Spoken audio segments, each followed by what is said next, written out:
Brake fail बैजा. Brake fail बैजा. दादा किती शेअरचा टर्नओव्हर हो? आमचं वर्षाला एक 40-45 करोडचा कोटीचा टर्नओव्हर आहे. महत्वाचं आहे ना, बैलांना आनंदित ठेवायचं. हा, हे सगळ्यात महत्वाचं आहे आमचं. हे ब्रेक फेल आहे तसं आमच्या रक्तातच ब्रेक फेल आहे. रक्तातच ब्रेक फेल आहे. तर पाप पुण्य जो जाणतोय हां, त्याला मला नाही वाटत आयुष्यात कुठली अडचण येईल किंवा कुठं अपयश येईल. आपण कुठल्या ह्याच्यात यश निर्माण करेल त्या पद्धतीची प्रशंसा केली जाते. ह्याची खरेदी आमची 27 लाख रुपयाला झाली. 26.5 लाख. किंमत केली तर राऊंड करू शकत नाही म्हणजे काय? म्हणजे तुम्ही पैशातच सगळी त्याची गणना मोजायला आला आणि माझ्याकडे पैसे आहेत म्हणून बैल घेऊन करतो म्हटला हा, तर ह्या गोष्टी शक्य नाही. त्यांनी आपल्याला बैल पण आपल्याला मदत करतात सगळ्या गोष्टीत. म्हणजे तुम्हाला असं नुकसान होऊ शकतं असे शंका आहे? शंका आहे. व्यायाम द्यायला मी स्वतः जातो. सकाळी 10 किलोमीटर जाऊन येतो रोज. मग एवढा मोठा व्यवसायातनं वेळ भेटतो? व्यवसायात नाही, हेच खरा व्यवसायातला विरंगुळा आहे. मला काय वाटतं तुमचे वडील आहेत ना ते मेन आहेत बरं का, तुम्हाला जे घडवलं नाही, कारण ते शिक्षक आणि प्लस. पण तशी नावाजलेली 100-150 मोठी मैदान झाली.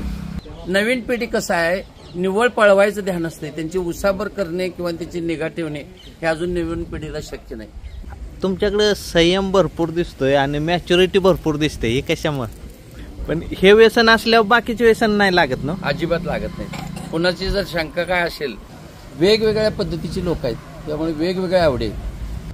जनावरांना तोंड उघडलं की आम्ही व्यायामात वाढ करतोय, खरं असं तसंच दांडगाव करत बसत नाही. तर आमचा व्यवसाय असताना मी रोज 10 किलोमीटर जातोय. हे नव्या पिढीने बी लक्षात घेतलं पाहिजे ना.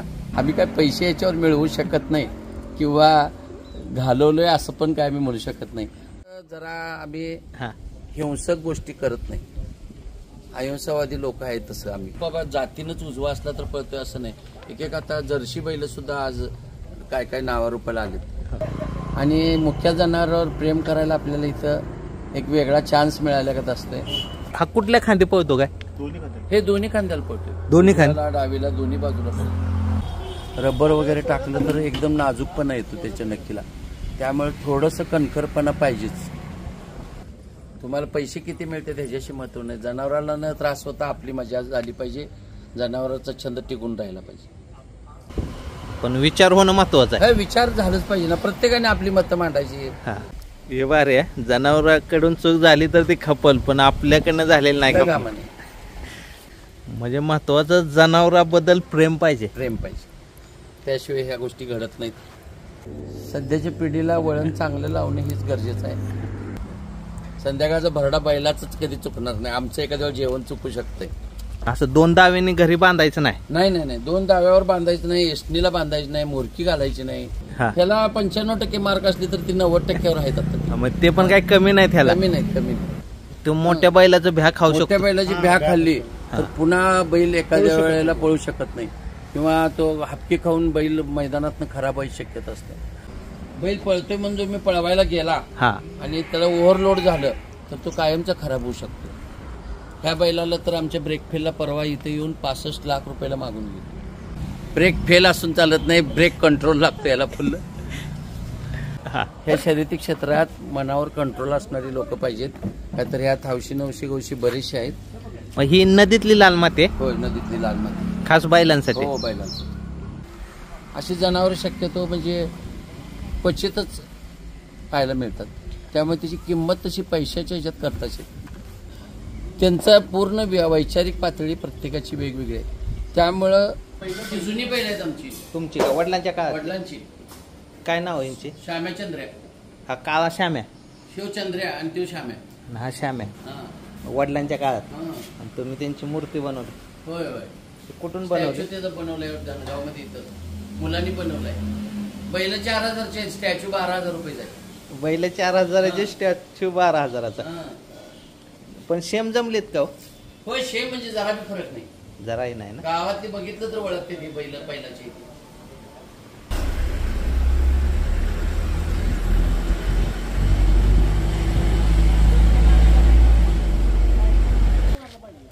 दादा हा ब्रेक फेल पाहिजे. होय.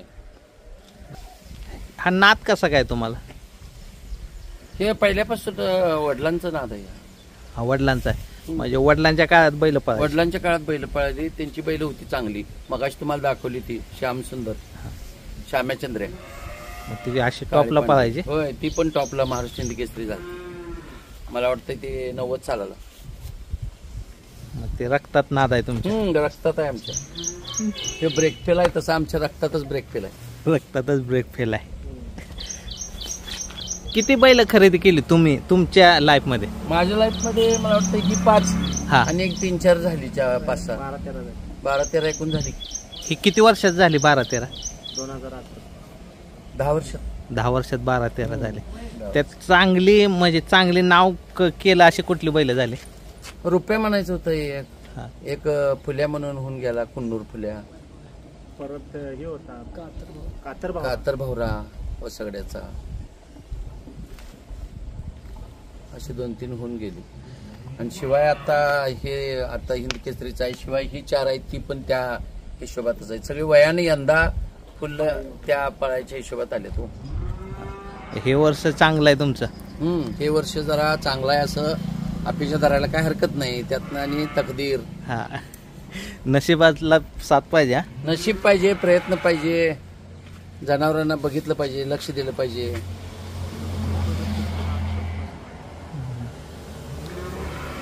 एवढे मोठे खरेदी आहे ना या? ह्याची खरेदी आमची 27 लाख रुपयाला झाली. 26.5 लाख, 26,51,000. मग हाच घ्यावा असं काय वाटलं तुम्हाला? हो, त्या आम्ही 2-4 ठिकाणी निरीक्षण केल्यावर त्याचा पळ बरा वाटला. एकंदरीत त्याचं वय पण त्या मापात आलेलं होतं. पुढे 4 वर्ष चांगला पळल. शिवाय त्याची लक्षणं सगळी चांगली दिसली. शरीरानं चांगला वाटला, जातीला चांगला वाटला. अशा सगळ्या गोष्टी बघून आम्हाला ती पसंत पडला. ह्याचं वैशिष्ट्य काय हो? ह्याचं वैशिष्ट्य म्हणजे जूट ठेवल्यावरच तो पळतो. इतर अगदी निवांत आमचा मन मिळावू स्वभावाचा बैल आहे. शर्यतीत गेला, जूट ठेवला की मग तो काय कुणाचं ऐकत नाही. तो त्याच्या मनानंच काम देतोय. शिवाय पळताना चांगल्या पद्धतीनं पळतो. इकडं तिकडं काय चुकीची गोष्टी काय करत नाही. 5 ते 6 किलोमीटर त्याचं रनिंग असतंय. चांगल्या पद्धतीने घेतो. कुठली तक्रार नाही, काय नाही. घरी एकदम शांत. घरी एकदम शांत असतो. खायला चांगला आहे. सगळ्यांना मन मिळावू पद्धतीनं तो राहतोय तसा. व्यायाम काय हो याला? व्यायाम म्हणजे 2 दिवसाला आऊत असतंय. 1 दिवस फिरवून आणतोय मी स्वतः. शिवाय बैलाचा जो निगा ठेवणारा शामराव आहे तो पण सगळं बघत असतोय. भरडा, पाणी, इकडं तिकडं. व्यायाम द्यायला स्वतः तुम्ही आता? व्यायाम द्यायला मी स्वतः जातो. सकाळी 10 किलोमीटर जाऊन येतो रोज. मग एवढा मोठा व्यवसायातनं वेळ भेटतो? व्यवसायात हेच खरा व्यवसायातला विरंगुळा आहे ना. पण व्यवसाय बरोबर ही एक विरंगुळा आहे त्यातला. बैलांमध्ये पॉझिटिव्ह एनर्जी आहे ना? होय होय, फुल आहे ना. होय, बैल जनावर आलं की माणसाला एक वेगळं हे तयार होते, ऊर्जा तयार होते. आणि ती ऊर्जा इथं मिळते सगळी. तुमच्या म्हणजे तुम्ही जेव्हापासून ह्या नादात आलाय, किती फायनल असतील तुमची? आम्ही नादात आल्यापासून जवळजवळ 100-150 मैदान तर झाले. जास्तच झाले असतील. मग पण तशी नावाजलेली 100-150 मोठी मैदान झाली. बऱ्यापैकी आम्ही कायम काय ना काय चाकोरी खायचे. 1, 2, 3, 4, 1, 2, 3, 4 असं हायच. पाटील डेअरीच्याच नावानं पळणार? पाटील डेअरी नावानं असतात सगळे बैल. दुसरं नाव नाही लावत? दुसरं नाव नाही. मग हे जे किती फायनल आहेत? हे जे आता जवळजवळ आमच्याकडे आल्यानंतर एक 10-15 तर झाली. 15-20 झाली. म्हणजे आमच्यात येऊन काही फार दिवस झालं नाही बैल. आमच्यात आता पावसाळ्यात 2 महिने गेला आणि पहिला एक 2-3 महिने पळालं. म्हणजे कंटिन्यू आठवड्याला 2 आठवड्याला बैल पळतोय. आणि आणून आम्ही एक 6 महिने झाले असतील. 6 महिने किती झालं, वर्ष होत आलं काही. 6 महिने झाले आमच्या. त्यामुळे एक 15-20 मैदान झाले असतील. आदतपासून पळतोय. ज्या मालकांच्यात होता तिथं पण त्यानं भरपूर नंबर घेतलेत. आणि त्याचं नाव होतं ब्रेकफेल म्हणून. तो बैल प्रसिद्धच होता की बाबा ब्रेकफेल म्हणजे बऱ्यापैकी त्याला ब्रेक लागत नाही असा त्यांचा समज होता. पण ह्याच्यासारखा ब्रेक कोणालाच नाही असं आम्हाला म्हणायला काय हरकत नाही. कसं काय? तर तो तेवढा शहाणा आहे. ब्रेकफेल कोणाला म्हणायचं ज्याला ब्रेक लागत नाही त्याला. ह्या बैलाचं तसं वैशिष्ट्य नाही. जिथं आम्हाला जिथं पाहिजे त्या पद्धतीनं तो पळतोय. ब्रेक लावायचं तिथं लावतोय, जिथं पळायचं तिथं पळतोय. त्यामुळे तो फेल नाही. ऍक्च्युअली आता ब्रेकमध्ये तो 1 नंबरच आहे. पण नाव तेच आहे अजून. त्याचं नाव मात्र ब्रेकफेलच आहे आता. ते लोकांना आता ते वैशिष्ट्यपूर्ण वाटते. ब्रेक फेल म्हणजे भरपूर पळणारा असा त्याचा अर्थ घेतला जातोय ना. त्याला मी पळताना बघितला, ह्याला बाजूची गाडी ओव्हरटेक करून देत नाही. हो देत नाही. म्हणजे जर कोणी प्रयत्न जर केला की ह्याच्या बाजूने गाडी ओव्हरटेक करावी तर नाही जाऊन देणार. आणि पुढे काढताना 5-6 गाड्या असू देत, पास केल्याशिवाय मागं हटत नाही. मग पुढे काढताना पण ह्याच्यावरच काढायला पाहिजे. हाय जोडीच्या बैलावर अवलंबून राहतंय. तो पण चांगला असला तर सहज निघतंय, जरा कच्चा असला तर जरा वेळ लागतोय. ह्याला ईर्ष्या आहे. हो ईर्ष्या ह्याला ईर्ष्या आहे. बैल पुढे गेलेला सण होत नाही. आणि नाद कसा आहे? हो आता व्यवसाय पण बघताय तुम्ही, हा नाद पण बघताय, कसा वाटतंय? कसं आहे, हे शेतकऱ्याचं एक जनावर म्हणजे एक वेगळा छंदच आहे. हो आणि आपल्या कामात एक विषय वेगळा असतोय, हा विषय वेगळा आहे. ह्यात एक वेगळीच उमेद असते. जनावरांच्या बरोबर अशा गोष्टी करणं म्हणजे एक वेगळाच व्यसनच असल्यागत आहे. आणि हे चांगलं व्यसन आहे इतर फालतू व्यसनापेक्षा. पण हे व्यसन असल्यावर बाकीचे व्यसन नाही लागत ना? अजिबात लागत नाही. कुणाची जर शंका काय असेल की बाबा हे व्यसन असलं तर इतर व्यसन असतात. आमच्या घरात आज गेली 25 वर्ष झालं सुपारीचं खांड सुद्धा खाल्लेलं नाही कुणी, किंवा रस्त्यावर चहा सुद्धा उभा राहून पेलेलं नाही. अशी आमची वैशिष्ट्य आहेत त्या बाबतीत. पण बैलाचा नाद आहे. बैलाचा नाद आहे. बैलांनाच काय खायला घालायचं हेच आमचा नाद, मोठं व्यसन. आणि त्यांना पळवायचं, त्यांना चांगलं ठेवायचं, त्यांना आनंदित ठेवायचं, आपण राहायचं. महत्वाचं आहे ना, बैलांना आनंदित ठेवायचं. हा, हे सगळ्यात महत्वाचं आहे आमचं. बैल खुश तर आम्ही खुश, अशा पद्धतीचं आहे आमचं. हे आता तुम्ही जुनी पिढी पण बघितली ह्या नादात, आता नवीन पिढी पण बघताय. नवीन पिढीला काय सल्ला द्या? चालू नवीन पिढी कसं आहे, निव्वळ पळवायचं ध्यान असते. त्यांची उसाबर करणे किंवा त्यांची निगा ठेवणे हे अजून नवीन पिढीला शक्य नाही. जुनी लोक ज्या पद्धतीने लक्ष देऊ शकतात तसं ही नवीन पिढी मैदाना दिवशीच लक्ष द्यायला बघते. इतर दिवशी मनापासून ते लक्ष दिलं जात नाही. त्यामुळे नवीन पिढीच्यात ही सुधारणा झाली पाहिजे की जनावरांची निगा ठेवणं पण फार महत्वाचं आहे. जेवढं तुम्ही शर्यतीमध्ये भाग घेताय जेवढ्या अपेक्षेनं, तेवढंच त्यांची निगा केली पाहिजे, व्यायाम घेतला पाहिजे. मी मगाशी म्हटलं तसं आमचा व्यवसाय असताना मी रोज 10 किलोमीटर जातोय. हे नव्या पिढीनं बी लक्षात घेतलं पाहिजे ना, तर जनावरची दमछाट होणार नाही किंवा त्यांना त्रास होणार नाही. ते आपल्या मनासारखं पळतील, कुठलं पापाचा डोंगर आपल्यावरून पडणार नाही. अशा अनुभव आहे का तुमचा? हो. जनावर त्रास करून पळवायचं आम्हाला होत नाही. जनावरांना तोंड उघडलं की आम्ही व्यायामात वाढ करतोय, खरं असं तसंच दांडगाव करत बसत नाही. त्याच्या इच्छेप्रमाणे असतं. तो पळत असला तर पळवायचा, नसेल तर थांबवायचा, विषय थांबवायचा. त्याची कपॅसिटी ही लक्षात घेऊनच मालकानं काम करायचं. वरनं काठ्या घालून आणि मारून बैल कधी पळवायची नाही. मग तुमच्या बैलाला ते कधी नाही शेपूट चावणं, हे नाही मारणं, तसला विषय नाही त्याच्यात.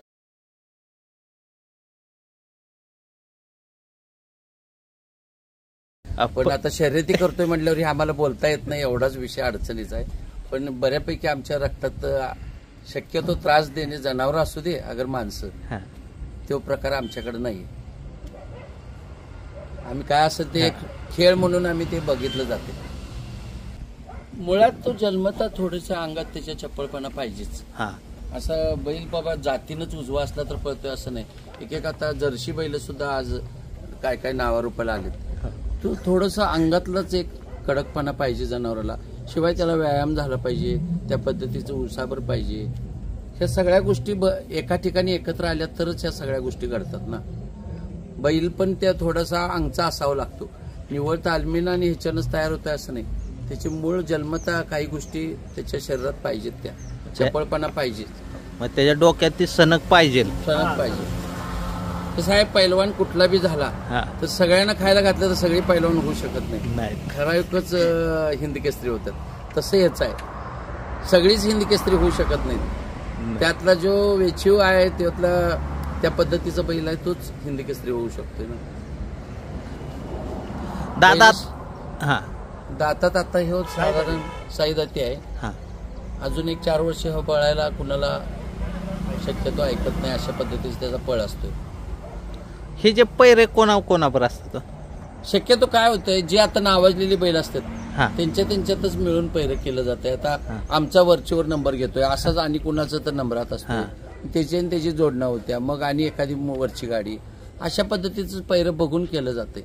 असं काय बैलाच्या जातीवर आणि ह्याच्यावर नाही, त्याच्या पळावरच पैरं केलं जाते. हा कुठल्या खांदी पळतो काय? हे दोन्ही खांद्याला पळतो, दोन्ही खांदी डावीला दोन्ही बाजूला पळतो. स्पीड मध्ये जास्त कुठल्या खांदी? दोन्ही समान आहे, कुठल्याही खांद्याला झोपात पळतोय. मग पैऱ्याचा बैल जर उजवीचा असेल तर ह्यानं डावीला होय पळायचं. हा कुठल्याही सोग्याला चालतो.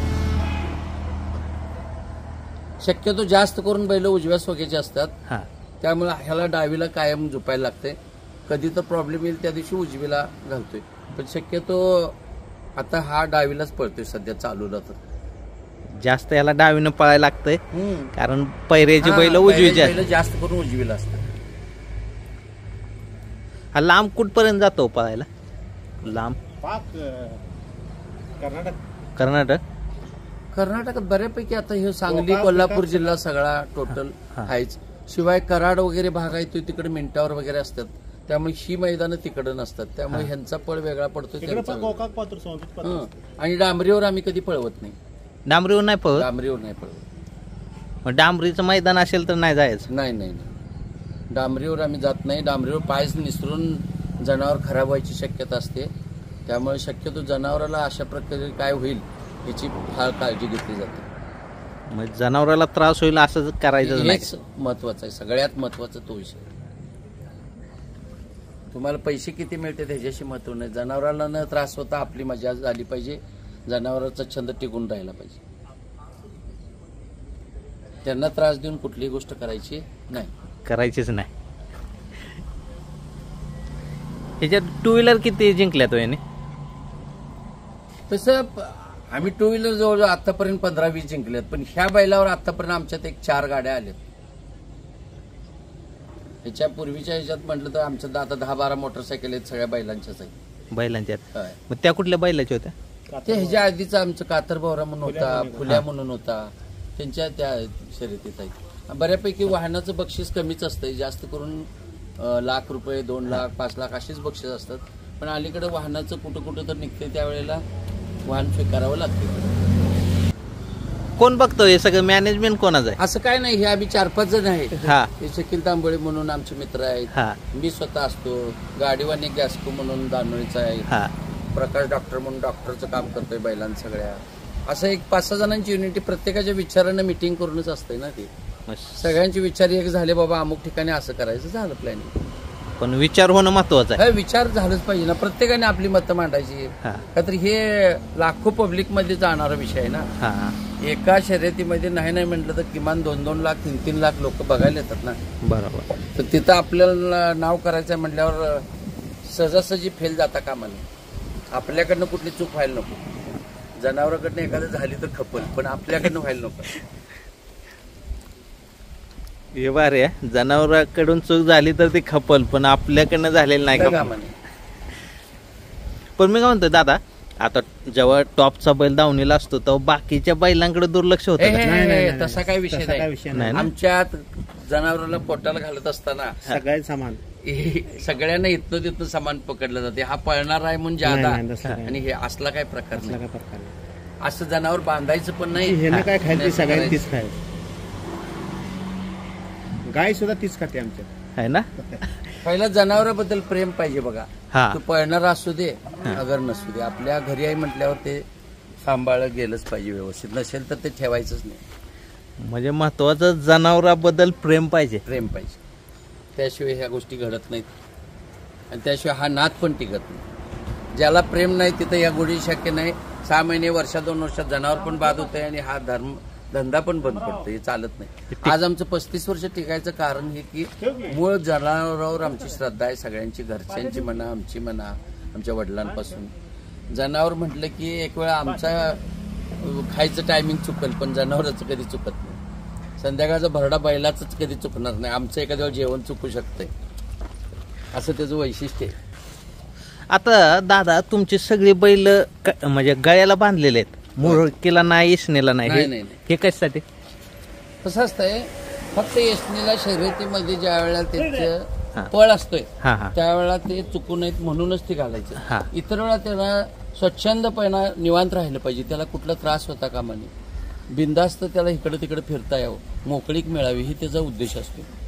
त्याला बांधलेल्या ठिकाणी पण जखडल्यागत होऊ नये, त्याला खेळतं वातावरण पाहिजे, त्याला असं तुस्तपणा कुठला नसायला पाहिजे, मोकळीक हवा पाहिजे. ह्या सगळ्या गोष्टी त्या जनावराला मिळाल्या पाहिजे. जनावर रिलॅक्स पाहिजे, रिलॅक्स पाहिजेत. एखाद्याला जखडून बांधलं कायम आणि अवघडलं असा प्रकार नाही. त्याला सगळ्या प्रकारचं हे मिळालं पाहिजे, स्वच्छंदपणा मिळाला पाहिजे. असं 2 दाव्यांनी घरी बांधायचं नाही. नाही नाही नाही, 2 दाव्यावर बांधायचं नाही, एसनीला बांधायचं नाही, मोरकी घालायची नाही. गळ्याला बांधताना सुद्धा ते व्यवस्थित बांधायचं. पायात कासरा अडकून एवढंच ते मोकळं सोडायचं. अति पण मोकळं सोडायला नको, म्हणजे पायात अडकून एखाद्या जनावर पडायची शक्यता असते. असं पण कुठल्या गोष्टी होऊ नयेत.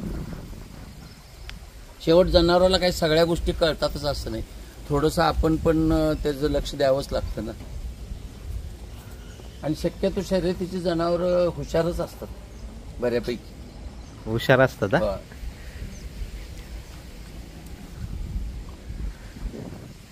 पण बैल तुमची शांतच आहेत सगळी, पण सगळी बैल शांत आहेत सर्व. हे प्रेमामुळेच ना?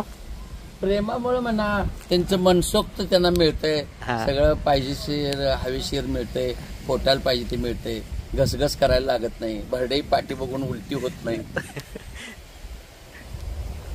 त्यांना एकंदरीत त्यांचं सगळं आर भरलेलं आहे, त्यांच्या मनात श्रीमंती भरलेली आहे. बरोबर, मन म्हणजे तृप्त आहे त्यांचं, तृप्त आहे त्यांचं. त्यामुळे ते लय लोड ते घेत नाहीत. नाही घेत. यातल्या किती बैलांना पत्र केलं तो? पायलपत्री आमच्या भागात जमीन सगळं रोडवर जास्त चालवायला लागतंय, मऊ रस्ता कमी, त्यामुळे पत्रीशिवाय जनावर चालू शकत नाही. डांबरीवर कायम पळवतं, त्याच्या नख्या घासल्या जाऊन त्याच्या जिवाळ्याला लागायची शक्यता असते.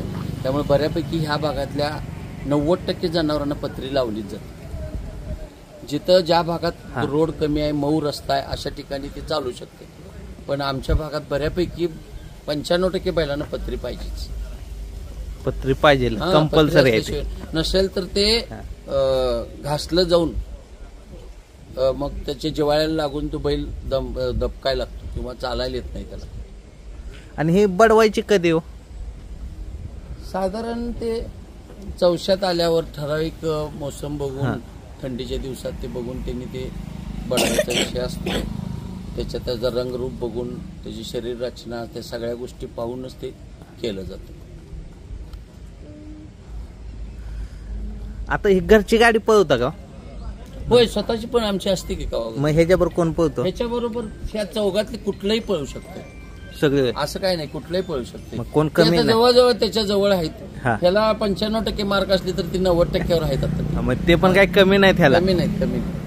फक्त 5% कायम हा पुढे जाईल. थोडासा वर चढाय, पण ते बाकी कोण कमी नाही. नंबरात हे आहे, फक्त ती नंबरात नाही, तेवढाच विषय आहे. बोर्डात नंबर ह्याचा तेवढा आलाय, ते अजून रेस मध्ये. हे जे फॅन पण भरपूर असतील ना? ह्याचे फॅन आता लाखो नाहीत, आहेत ना? मैदानात भेटत असतील तुम्हाला. ब्रेक फेल बैजा. दादा, तुम्ही 3 फेऱ्याचा नाद करसाल का नाही? आमच्या इकडे असतं ते फायनल, मग गट, सेमी, फायनल. ते काय आम्हाला लक्षात आलं नाही, करायला काय हरकत नाही. पण ते आम्हाला तिथला अजून काय एवढं त्यातला अभ्यास नाही. म्हणजे तो खेळ एवढा म्हणजे बघितला पाहिजे, तो रमला गेला, आम्हाला लक्षात आला पाहिजे. शिवाय इथला आमचा खेळ अर्ध्या तासाचा असतोय, तो खेळ दिवसभर असतोय. तेवढा वेळ पण नाही, तेवढा वेळ पाहिजे आपल्याला.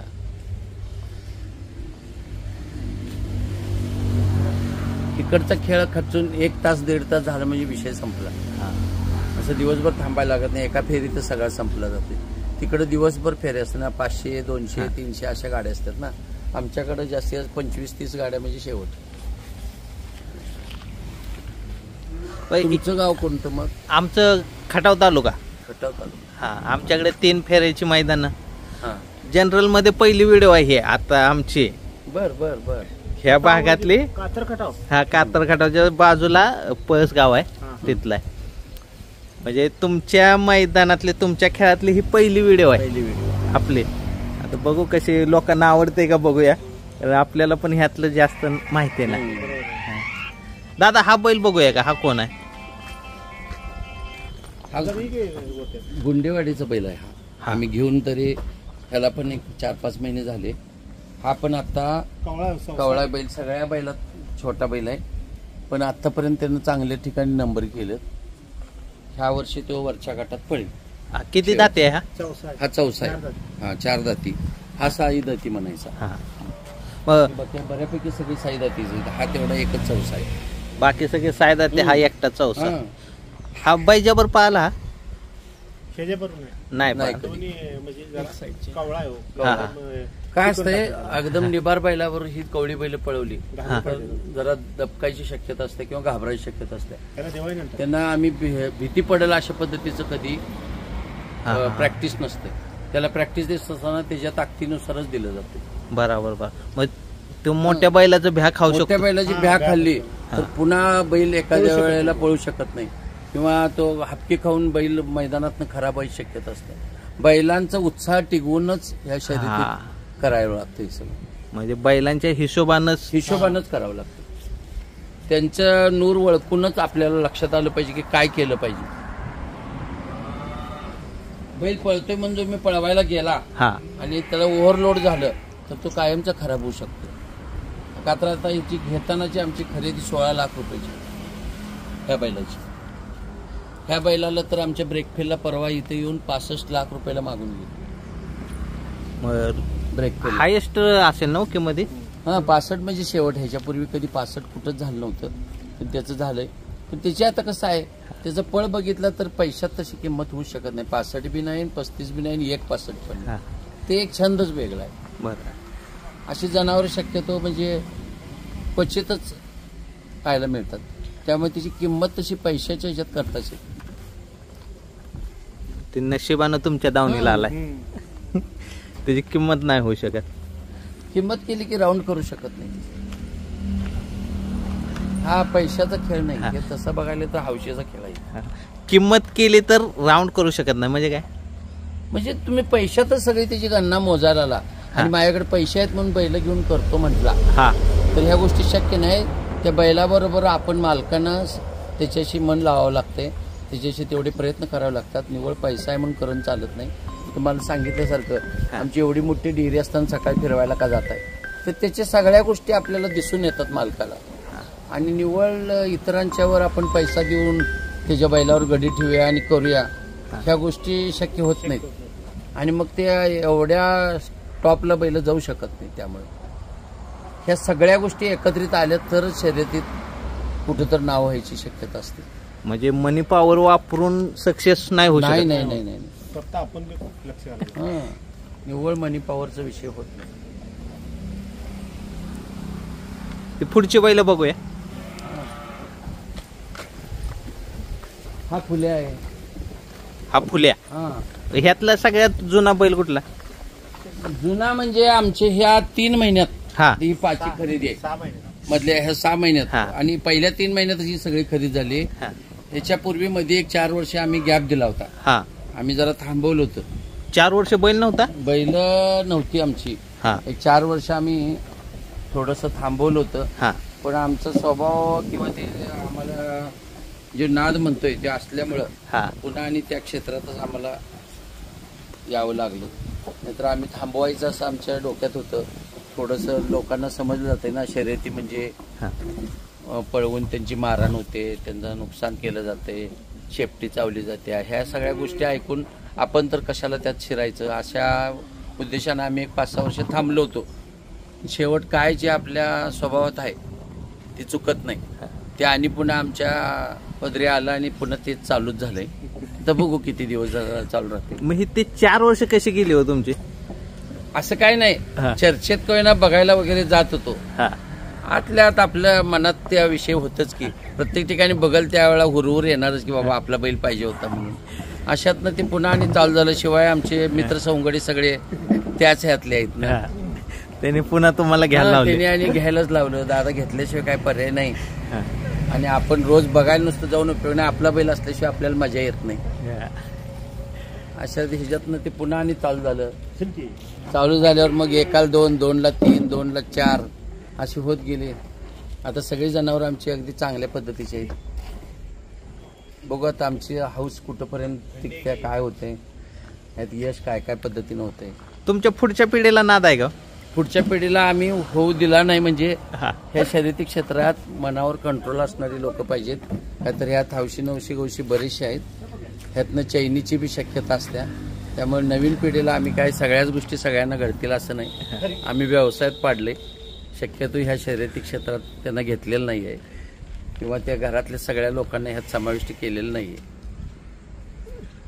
मनावर कंट्रोल पाहिजे. मनावर कंट्रोल पाहिजे तर शर्यती होतात. नाहीतर ह्यातनं कुठल्याही गोष्टी पार्ट्या चर्चा चैनी होऊ शकते आणि मग त्यातनं काय एकेकाचं चांगलं पण होतं आणि काय काय नुकसान पण होऊ शकते.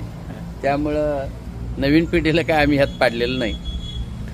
कंट्रोल फार मोठं पाहिजे. ब्रेक फेल असून चालत नाही. ब्रेक कंट्रोल लागतो याला फुल. सगळी फेल गेली तर मग सगळ्यातनं फेल जायची शक्यता असते. त्यामुळे आम्ही नवीन पिढीला काही ह्यात घेतलंय असं काही नाही. का तर नवीन युगात आता काय काय येतील, नवीन पिढी काय करेल, कशा पद्धतीने शर्यती करतील काय सांगू शकत नाही. पूर्वीपेक्षा आता तसं थोडं बदलतच चाललंय. त्यातनं आम्ही कसं तर संयम धरून चाललंय. बघू आता काय नवीन पिढी काय करते. संयम महत्वाचा. संयम पाहिजे. दादा हा बैल हा दानोळीचा सचिन माने. हा मधने सचिन मधन्यांचा बंड्या. सचिन मधनेचा बंड्या बैल म्हणायचा. हा हा बैल पण आता काल परवाच ह्याला कुठल्या गावाला पळाला चिकोडीला.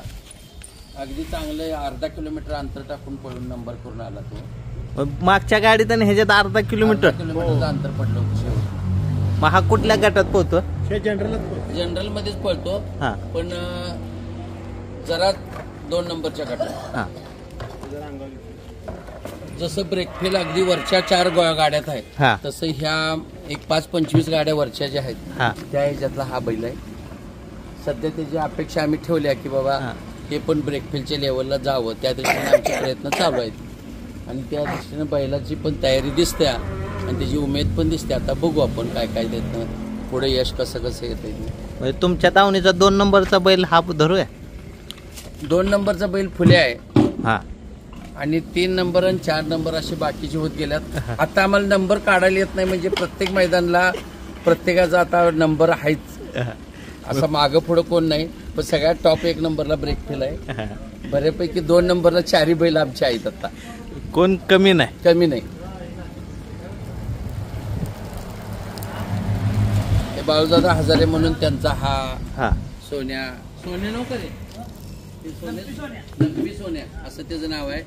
तो पण बैल त्यांच्यात चांगला पळालाय. आमच्यात पण आता नाव करायच्या तब्येतीची चांगली झाली. पुढे यश मिळेल असं वाटतंय. त्यांच्याकडे प्रसिद्ध बैल आहे सगळ्यात हेलिकॉप्टर बैजा म्हणून. तो आता आमच्या ब्रेकफेल आणि तो असं चांगल्या पद्धतीने पळतोय. त्याचं नाव आमच्यापेक्षा बी पुढे आहे आता सध्याला. ब्रेकफेलच्या बी पुढे आहे आणि त्यांच्याकडूनच आम्ही आणलंय. हे काय किमती जाऊ? आम्हाला बैल साधारण 10 ते 12 लाखापर्यंत पडलाय हा बैल. मग हा लंपी कधी झाला?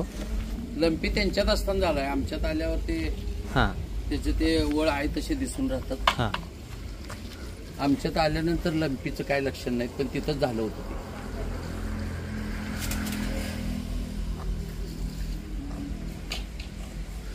खाली मॅट सगळं तसलं काय नाही. मॅट वगैरे काय टाकत नाही. सगळं आम्ही सिमेंटवर जर बांधलं खंडित वगैरे तर त्यावेळेला खाली सगळं टाकतोय. बाहेर ग्राउंडवर असताना काय बाकीचं टाकलं जातं. मॅट नाही टाकतच. नाही. त्याचा काय विषय? मॅटनं रबरी म्हणजे मऊ होतात पाय. थोडंसं कायम अगदीच त्याचं स्ट्रेंथ कमी असलेलं पायात टाकून चालत नाही. त्याच्या नख्या वगैरे टणक असावे लागतात. रबर वगैरे टाकलं तर एकदम नाजूकपणा येतो त्याच्या नक्कीला. त्यामुळे थोडंसं कणखरपणा पाहिजेच. एकदम रबरी मॅट वगैरे टाकलं तर पुन्हा रोडवर दबकायची शक्यता असते. स्ट्रेंथ यायसाठी त्याला थोडंसं कठीणच पाहिजे. फक्त एकदम कठीण नसावं. आता ही माती बाहेरून आणली का? नाही, इथं माती टाकत असतानाच आम्ही नदीतली लाल माती आणून टाकतो. इथं पाऊस पडल्यानंतर आत बांधलं जातं. इतर कायम बाहेर असतात. मग ही नदीतली लाल माती आहे? होय, नदीतली लाल माती खास बैलांसाठी. हो, बैलांसाठी.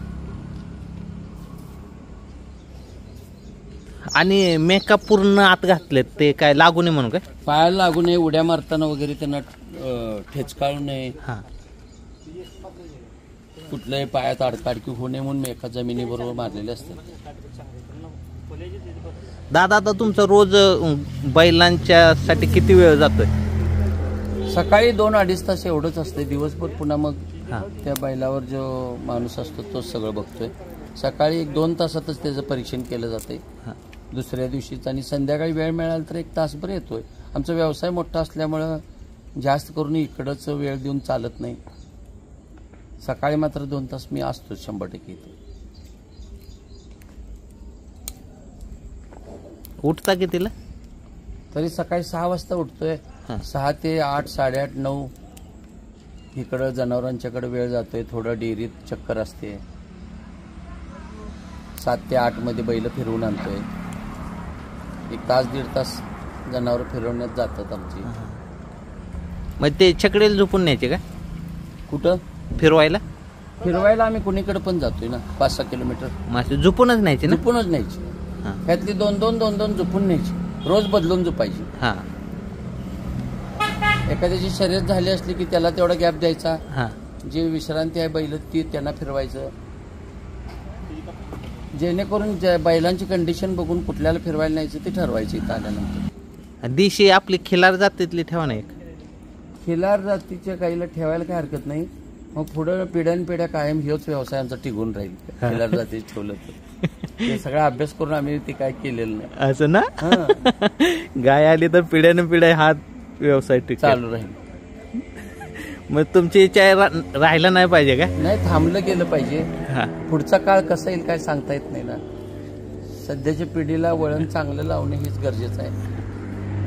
चांगल्या पद्धतीने राहिलं तर चालू राहिलं तर बरं आहे. हा. आणि ह्यात काय तर नुकसान व्हायला लागलं तर त्यात थांबलेलं चांगलं आहे ना. हा म्हणजे तुम्हाला असं नुकसान होऊ शकतं असे शंका आहे? शंका आहे. आणि जनावरची शोभा उलट त्याची नॅचरलच चांगली दिसते. आपण काय रंगवारंगी इकडं तिकडे केलं तर जनावर उलट वेगळ्याच पद्धतीच दाखवते. दादा शेवटचा प्रश्न, ह्या बैलांनी काय दिलं? त्या बैलाने आम्हाला प्रेम आणि समाधान एवढाच विषय आहे. आम्ही काय पैसे याच्यावर मिळवू शकत नाही किंवा घालवलोय असं पण काय आम्ही म्हणू शकत नाही. कुठल्या तर पद्धतीने येतात, कुठल्या तर पद्धतीने जातात. पण ह्याच्यातून एक मजा राहते, एक समाधान राहते. एक व्यवसायात काय तर करत असताना वेगळं पण जाणवते. आणि मुख्य जनावरावर प्रेम करायला आपल्याला इथं एक वेगळा चान्स मिळाल्यागत असतोय. कुठं तर काय तर बाळगण्यापेक्षा ही शेतकऱ्यांची जी आवडीची जनावर आहेत त्यात सांभाळण्यात एक वेगळंच आनंद आहे. आणि त्यांनी आपल्याला बैल पण आपल्याला मदत करतात सगळ्या गोष्टीत, शेती कामात असू दे, कुठल्याही कामात असू दे. आणि आपली त्यांना भरपूर सेवा घडते. त्यातनं मग सगळ्या बाकीच्या गोष्टी असा सगळा विषय आहे. दादा बैलांनी जास्त नाव केलं का व्यवसायाने जास्त नाव केलं? कसं आहे, व्यवसायातली लोक वेगळे आहेत हा आणि जनावरांचा छंद करणारी लोक वेगळी आहेत. बऱ्याचशा लोकांना हे क्षेत्र आवडतच नाही. बऱ्याचशा लोकांना हे क्षेत्र अतिशय आवडतंय. वेगवेगळ्या पद्धतीची लोक आहेत, त्यामुळे वेगवेगळ्या आवडी आहेत. आम्हाला व्यवसायात नावाजणारी लोक तो टप्पा वेगळाच आहे. ही जनावरात आम्ही शर्यती क्षेत्रात गेलो की आमची फोटो घेणारी ही फॅन लोक ही वेगळीच आहेत. त्यांचा पूर्ण वैचारिक पातळी प्रत्येकाची वेगवेगळी आहे. त्यामुळं ह्या क्षेत्रात गेल्यावर ह्यात नाव आहे, त्या क्षेत्रात गेल्यावर त्या व्यवसायात नाव आहे. असं काय म्हणता येत नाही की बैलातच गेल्यावर नाव होतंय किंवा व्यवसायात. दोन्ही क्षेत्र असे आहेत की ती वेगवेगळ्या पद्धतीची आहेत. आपण कुठल्या ह्याच्यात यश निर्माण करेल त्या पद्धतीची प्रशंसा केली जाते आणि त्या पद्धतीचं यश मिळते. असं काही नाही की बैलातच फार मोठं नाव होतंय. लोकांचा समज हा असतोय की बाबा माझं बैलात, असं काही नाही. व्यवसायात सुद्धा जर आपण चांगली क्वालिटी, चांगला विषय घेतला तर भरपूर नाव होऊ शकतंय. आम्हाला दोन्हीकडे आता नाव आहे. आमचं पाटील डेअरी म्हणून प्रॉडक्टमध्ये एकदम 1 नंबर नाव आहे. आता सांगली जिल्ह्यात आमचे सगळे प्रॉडक्ट आहेत, श्रीखंड, आम्रखंड, बासुंदी, पनीर, दही, ताक, लस्सी. त्यात पण आमचं चांगल्या पद्धतीने टॉपला नाव आहे. त्यात सगळीकडं लोक नावाज देतात बाबा पदार्थ चांगले आहेत म्हणून. शर्यती क्षेत्रात आले की हे विषय वेगळा आहे. पुणे जिल्ह्यात पण प्रोडक्ट आहेत तुमचे? पुण्याला पण जाते, रोज एक गाडी जाते आमची, एक 5,000 लिटर दुधाची. आणि बऱ्यापैकी आम्ही सांगली जिल्ह्यात जास्त करून कव्हर केला आहे. आम्हाला इथल्या इथंच जरा बरं वाटते. पुण्यात बरेचसे ब्रँड असल्यामुळं कॉम्पिटिशनपेक्षा इथं आम्हाला आपल्या भागात चांगल्या पद्धतीनं यश मिळते. त्यामुळे आम्ही जास्त पुण्याकडे प्रयत्न केलेले नाही आहेत. फक्त एक गाडी जाते दुधाची? एक गाडी जाते, बाकीच्या 5-6 गाड्या आमच्या ह्या भागातच फिरतात. दादा किती शेअरचा टर्नओव्हर? आमचं वर्षाला एक 40-45 कोटीचा टर्नओव्हर आहे दूध व्यवसायातला. मग हा व्यवसाय वडिलांचा का तुमचा? नाही, डेअरी व्यवसाय हा वैयक्तिक माझा आहे. वडील आमचे शिक्षक होते. शिक्षकातनं राजीनामा देऊन पुन्हा त्यांना हा जनावरांचा छंद जडला. राजीनामा त्यांनी एक म्हणजे वयाच्या एक 53-54 वर्षी त्यांनी राजीनामा दिला आणि पुन्हा इथं घरी शेती येऊन बघायला कोण नाही म्हणून शेती बघत बघत या जनावरांचा छंद जोपासला. दादा तुमचं शिक्षण काय हो? मी साधारण FY पर्यंत झालो. FY BCom झाले माझं. 12वी नंतर FYला 1 वर्ष गेलो आणि बंद केले. माझं दूध व्यवसायात जास्त करून वेळ गेला आणि सुरुवात माझी त्यातच झाली. शिक्षणात मला नोकरी करायची माझी पहिल्यापासून इच्छा नाही. माझा व्यवसाय स्वतः करायची हीच माझी इच्छा होती आणि त्याप्रमाणे मला व्यवसायात पण यश मिळालं आणि ज्या क्षेत्रात उतरलं तिथं आपल्याला काही कुठं कमी पडलेलं नाहीये. तुमच्याकडे संयम भरपूर दिसतोय आणि मॅच्युरिटी भरपूर दिसते, हे कशामुळे? ही आपोआप नॅचरल ह्या गोष्टी असतात. कोण मागून आणि हे करून मिळत नाहीत. हे स्वभावातच असायला लागते. स्वभाव कधी कुठल्याही माणसाचा माझ्या हिशोबाने तर बदलू शकत नाही आणि ही दैविक गोष्टी आहेत थोड्या. त्यातनं आपले प्रयत्न आहेत. त्याला संगत गुण चांगले असावे लागतात. घरातल्या लोकांचे शिक्षण चांगलं पाहिजे, संस्कार चांगले पाहिजेत, वैचारिक पातळी त्या पद्धतीची पाहिजे, तर कुठल्याही ठिकाणी कुठलीही गोष्ट करू शकतोय. राऊंड क्षेत्रात गेला की माणूस बाबा पार्ट्यान हे असं कुठंतरी एन्जॉयच करतोय असं काही नाही. हा छंद म्हणून पण चांगल्या पद्धतीनं जोपासला जातोय. त्यातलं बरीचशी उदाहरणं आमच्याकडे अशी आहेत की काय नाही की ह्या क्षेत्रात पण चांगल्या पद्धतीनं लोकांनी नाव कमवलेलं आहे. मला काय वाटतं तुमचे वडील आहेत ना ते मेन आहेत बरं का, तुम्हाला जे घडवलं नाही. कारण ते शिक्षक आणि प्लस मातीशी नाळ जोडलेले शिक्षक आहेत. मातीशी नाळ जोडलेले शिक्षक आहेत. आमचं घर म्हणजे धार्मिक पण आहे आणि थोडंसं व्यावसायिक पण. आणि हे जास्त करून धार्मिकाची जोड असल्याशिवाय हे सगळ्या गोष्टी कधी साध्य होत नाहीत. सगळ्यात म्हणजे कुठलाही व्यवसाय असू दे, शर्यती क्षेत्र असू दे, त्याच्याबरोबर धर्माची साथी पाहिजेच तरच तुम्हाला या सगळ्या गोष्टी साध्य होतात. अन्यथा धर्म ज्याच्याजवळ नाही त्याच्यापाशी कुठल्याच गोष्टी घडू शकत नाहीत. त्याला निव्वळ पैसाच उपयोगी पडतो किंवा हे धर्म पाहिजे तरच ह्या सगळ्या गोष्टी तुम्ही म्हणताय ते मिळू शकतात आपल्याला. नंदीचा आशीर्वाद ज्याच्या मागे प्रत्येक गोष्टीत पाप पुण्य आम्ही बघितलं जाते. पाप कशात आहे आणि पुण्य कशात आहे. आमच्या ते अहिंसावादी आम्ही लोक आहेत. दुसऱ्याला दुखवणं म्हणजे ते पापच आहे. भले मोठ्यानं बोला, अगर तलवार घेऊन जावा, अगर बंदूक घेऊन जावा, दुखवायचं किंवा नाराज करणं इथनं हे पाप सुरुवात होतं. तर पाप पुण्य जो जाणतोय त्याला मला नाही वाटत आयुष्यात कुठली अडचण येईल किंवा कुठं अपयश येईल. बऱ्यापैकी 99% लोक ही सक्सेसच होतात. गांधीजीने जसं अहिंसानं सगळं जिंकलं तेच गोष्ट खरी आहे. आणि आयुष्यानं जेवढं होतंय तेवढं कुठलंही युद्ध करून होऊ शकत नाही. अहिंसावादीच पाहिजे. तुमचं शर्यती क्षेत्र असू दे, व्यावसायिक असू दे आणि कुठलं असू दे. म्हणजे आमच्या जैन धर्मात जी तत्व आहेत की हिंसा नसायला पाहिजे किंवा प्रत्येक गोष्टीत बारीक सारीक गोष्टी बघितल्या जातात, त्या गोष्टी बघणं फार गरजेचं आहे. आणि ते असलं की बऱ्यापैकी तुम्हाला यश हे 100% आहे. दुसऱ्याला त्रास होईल किंवा दुसऱ्याला त्रास घडल अशी कुठली गोष्ट जर आपण केली नाही तर बऱ्यापैकी यश हे तुमच्या पदरी आहे असं म्हणायला काय हरकत नाही. लय लाख मोलाचे शब्द बोलता बरं का तुम्ही. मग हे जे तुम्हाला जे आले ना समज म्हणा नाही तर मॅच्युरिटी, हे खूप म्हणजे तुमच्या बी तुम्ही बी एवढा फिरता, खूप कमी लोक आहेत हे सगळं ज्याला समजतं.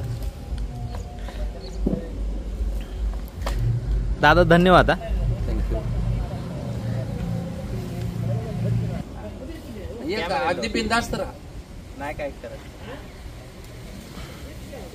पाहिजेला बघा आले. ओके.